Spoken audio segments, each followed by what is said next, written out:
Good morning, everybody. I hope you all are fine. So, let's begin with today's session, that is the revision of separation of mixture. Let's have a look on the topics of today. Many of the materials around us are the kinds of mixtures. Sometimes we require different components of the mixtures to be used in different ways. We cannot use the mixture as it is in different areas like homes, industries, etc. So it is required to separate those components from the mixture so that we can have wide use of these components in different areas in our day-to-day life. Basically, we are having and we have done three types of mixture in this chapter. The very first, we are having solid in solid. For example, the mixture of two type of salts like ammonium chloride and sodium chloride. Next, we are having the mixture of solid in liquid. For example, the mixture of sugar in water, the mixture of salt in water, sand in water. All these are the example of solid in liquid. The next, we are having liquid in liquid. For example, kerosene oil in water, alcohol in water, etc. Now, before going to choose a method for separation of the components of mixture, we should keep some points in our mind. The very first point is type of mixture. Like we have studied in the previous slide, what kind of mixture we are having? Solid in solid, or we are having the solute particles which are dissolved in water, or we are having a mixture of liquid in liquid. The next point, we are having nature of components of a mixture. Let me explain you this point by taking one example. We have done in the previous slide that we are having one type of mixture, solid in liquid.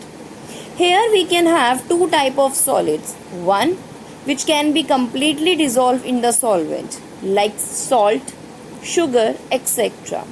On the other hand, we can have the type of solid which is not at all dissolved in water, for example, sand.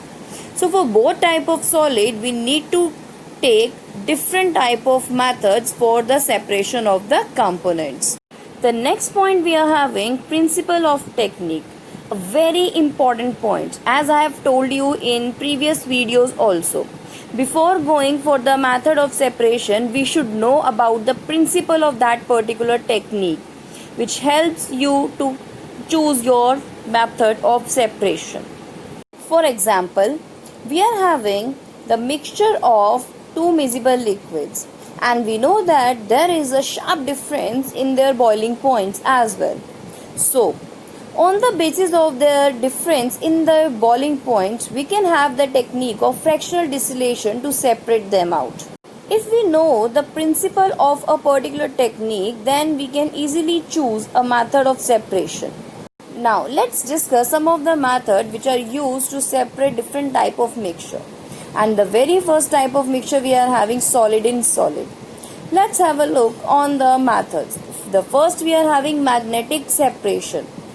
If we are having the type of mixture in which one of the solid is a magnetic substance, so we can easily use this method.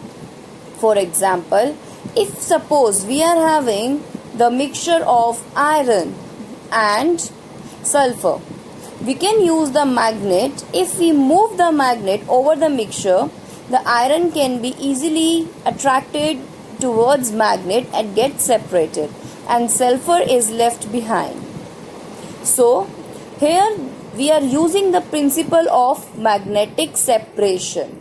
That is, magnetic substances are always attracted by a magnet. The next method, we are having sublimation. Here we are using the principle that here there are some solids which directly converted into their vapors. So by using this principle, we can have the method of sublimation. For example, if we are having the mixture of common salt and ammonium chloride, or suppose you are having the mixture of camphor and sand, so we can easily choose a method of sublimation, as we know that ammonium chloride and camphor both are the kind of sublimes which are directly converted into their vapor state, and on the other hand common salt or sand left behind in the dish. The next method we are having by using a proper or suitable solvent. Suppose you are having the mixture of sugar and sand. How can you separate it? First of all, you can make a solution of it by using a suitable solvent like water. Now, if we add some amount of water in the mixture of sand and sugar, we know that sugar get dissolved in water completely. On the other hand, sand cannot be dissolved in water. So later on it can be separated by using the technique of filtration. Now have a look on another type of mixture, that is solids in liquids. Mainly we are having the two types of solids. First, which can be completely dissolved in solvent, and the second which cannot be dissolved in solvent. So if the solids are not dissolving in the solvents, so this type of mixture can be easily separated by using the method filtration. Let's talk about the mixture in which the solids are completely dissolved in the liquid. The very first method we are having centrifugation. The main principle of this method is density. The particles which are heavier are forced to move to the bottom of the test tube under the effect of gravity, and the particles which are lighter, they remain on the top. We can use this technique to separate the cream from the milk, and we can get the fat-free milk after applying this method. We can also separate the clay particles which are suspended in water. As the clay particles are heavier than the water, they get settled down at the bottom, and clear water remains on the top, which can be separated by decantation method. The next method we are having evaporation. This method is used when the solute particles are completely dissolved in water. The dissolved substance is left as a solid residue when all the amount of water has evaporated. Here we are using the principle of evaporation, that on heating, water gets converted into its vapors. We can use this technique to separate the common salt from water. Even this technique can be used to separate the colored components of dye from the blue or black ink, as we have discussed in the previous videos. The next method we are having crystallization. Basically, this method is used to get the pure crystals of the solute particles. In this method, first of all, we take a impure solid which should be dissolved in the minimum amount of water to make a solution. Then we filter the solution to remove the impurities. Then again we heat the solution gently, and then we stop heating when the saturation point is attained. We allow the mixture to cool down slowly afterwards, and we get the pure crystals of the solids. We get the crystals of pure common salt and sugar from this method. Even we use this technique to obtain the pure crystals of copper sulfate. The next method we are having chromatography. This method is based upon the principle of solubility. Here in this method, if more than two type of components are dissolved in the solvent, then we use this method of chromatography, in which the solute particles which are less soluble get separated first, and the solid particles which are more soluble in the solvent get separated afterwards and move along with the water under the capillary action. I hope you have understood all these techniques.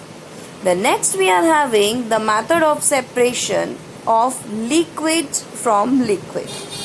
In this, we are having the two types of mixture, miscible and immiscible. The first two techniques, that is simple distillation and fractional distillation, is used to separate the miscible liquids, and these two distillation processes depending upon the principle of boiling point. Yes, we know that different liquids are having different boiling points, and on the basis of the difference in their boiling point, we choose our method of separation. Simple distillation method is used when the difference in the boiling points of two liquid is more than 25 degree Celsius. But if the difference in their boiling point is very less, then fractional distillation technique is used, in which we use a fractionating column, as I have already explained you in the previous videos. And the third method, that is by using separating funnel. This method is used to separate the two immiscible liquids, and this method is based on the principle that if a liquid forms a separate layer on another liquid, then they can be separated by using a laboratory instrument known as separating funnel. In this funnel, we take the mixture of oil and water and allow the mixture to stand for some time. As we know that oil forms a separate layer on the surface of the water. Then we allow the water to move into the beaker by opening a stopcock. When the whole amount of water moves out of the funnel, then we close the stopcock again, so that oil will remain in the separating funnel and water gets separated in the separate beaker. I hope you have understood all the methods which we have discussed today, along with the principle involved in the method. So stay safe and healthy, and for any query, please ask in Saturday online classes. Thank you and have a nice day.